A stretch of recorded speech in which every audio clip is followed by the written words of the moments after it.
ไม่ทรงค่าโจไปมาด้วยวิดีโอคาเฮาในแคนตอบเรียกซับสไครป์ปันและหิ่งลำนั่นเสียดำค่ะ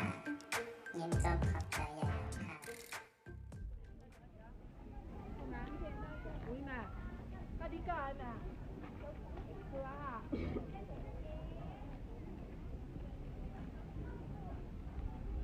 วันทั้งกมั่วจริง那亚曼的新人还有，干不可是外国不会的。 ช่วยลิงอ่ะฟูจิตองเชมาရှိတဲ့ဂျပန်ရှေးဟောင်းရွာလေးကိုလာလေ့ခြင်းပဲဖြစ်ပါတယ်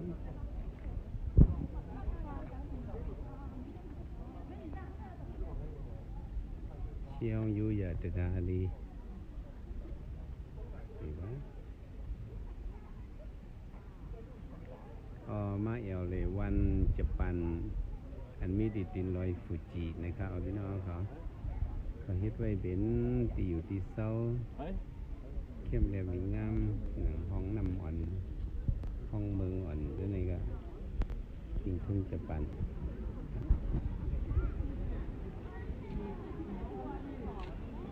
คนมาเอวเลยด้วยก็น้ำเต้งก็เขกำน้ำแต่เลยแล้วเราจะยกเด็กขับยำๆเอาไป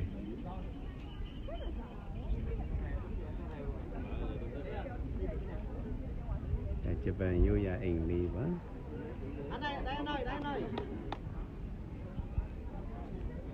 คนคือเมืองมาเลยด้วยค่ะให้พี่น้องเขาไหลหันนี่ก็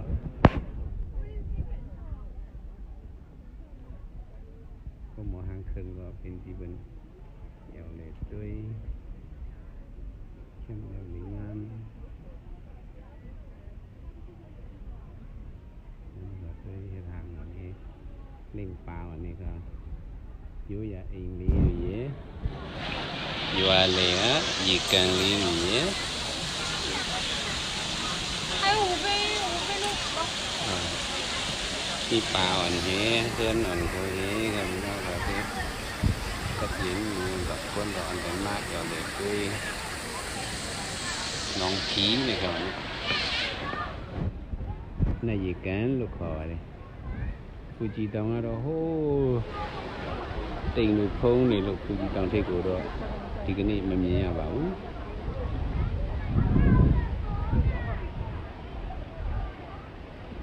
คือไปยำเขียวมึงจะปั่นในมะเอี่ยวเหลียวต้องเอาที่ในขณะพี่น้องของกันเนาะ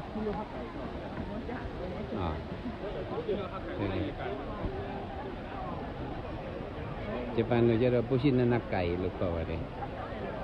น่าหยิกกันเลยสวยมากเลยนะและสัมผัสที่ยาวมาเลยแต่จะปั่นยังอยู่อะไรไปไม่ลางเขารู้ต้อง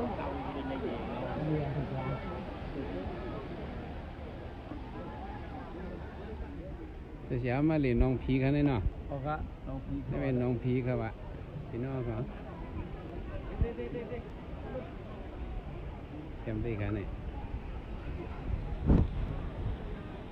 เท่ากับด้วยกงปั่นเขาต้องกัน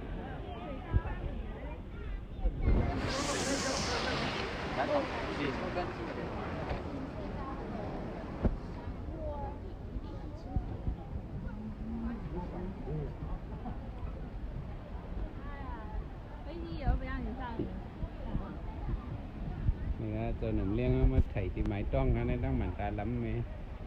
คึกตีกันเนี่ยเพื่อนผมเคยต้องอะค่ะใครเสด็จนานล้ำทำไมอยู่เนื้อหม วันหังก็ซื้อเนี่ยอุชิโนะฮักไก่เขาอ่ะ อุชิโนะฮักไก่ อ๋อ อย่าไปตั้งไก่เนี่ย วันน้องพีเขาอ่ะ วันน้องผีนี่กันเนาะ น้องเป็นน้องนะคน น้องจะเป็นน้องผีนี่กันพี่น้องของก็มาอับอันนี้เดี๋ยวนะนี่ครับตัวนี้ก็นำกับใส่นะครับยี่ก็ได้จีนี่แหละเว้ยงาบีจีกูนี่จ้ะเด้ก็วิดีโอผิวลีดีป่ะยี่นั่นแบบน่าเยกันลูกขอว่าได้จีบานเย่น่าเยกันอยู่อ่ะบ่เนี่ยวันน้องผีนะครับวันจะปั่นเพราะว่ามีมันเป็นรอยฟูจินี่ครับ那大力咱不要不。นี่เขาก็เฮ็ดโกงกันซึ่งเขา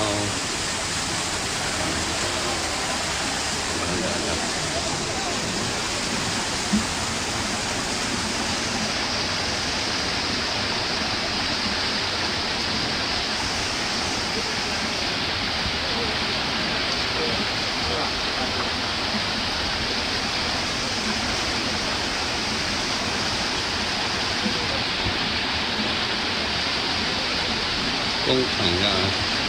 一般数字当時嘛是တဲ့နှစ်ရက်ကန်ရွာပဲဖြစ်ပါတယ်။နောင်ဖီนะครับวันနောင်ဖီอันมีดีดินลอยฟูจิเมืองญี่ปุ่นก็เอาพี่น้องเขาซื้อไปยำเพียวนั้นนี่ก็มาเอี่ยวเลยด้วยซ้ำว่ากันเนาะด้วยกันลูกคนอ่อนกันว่าเลยด้วยน้องผี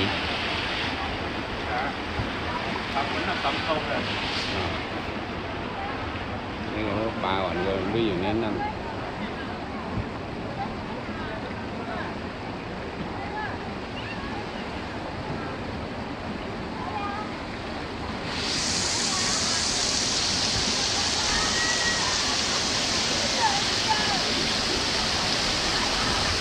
มันก็จะซ้อรีบหยอดเองครับพี่น้องครับ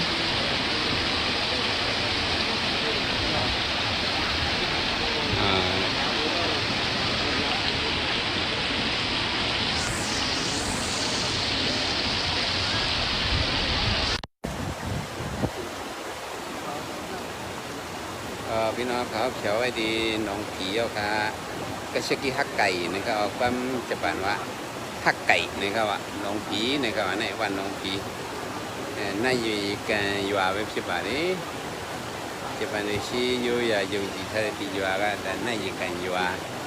จะมาอยู่เล็กกองสีเดลุสุบะเลยมันจะมาแต่ละบะเลยอยู่อาลีบะ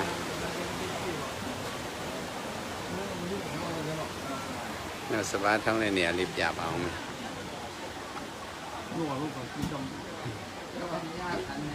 อ๋ออยู่อย่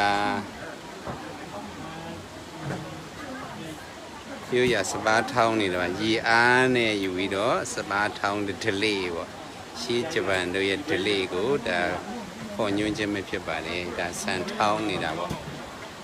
นี่เป็นที่ตำเขากันพี่น้องเขาเอาเฮียงนำอันนี้ก็มาปั่นนี้ตำข้าวนี่ก็ได้แต่หันเนาะเลยสิ่งกันน้ำมันสั่งอะไรกันเนี่ยมาส่งค้า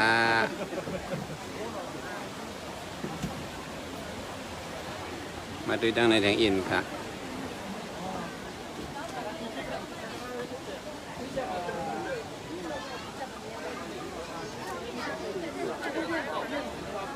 ก็มาเอี่ยวมาเลด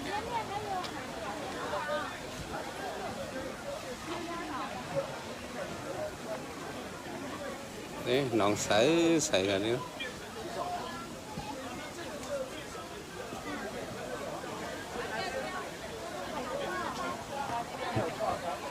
กำน้ำนี่เป็นเขกมาเลยครับ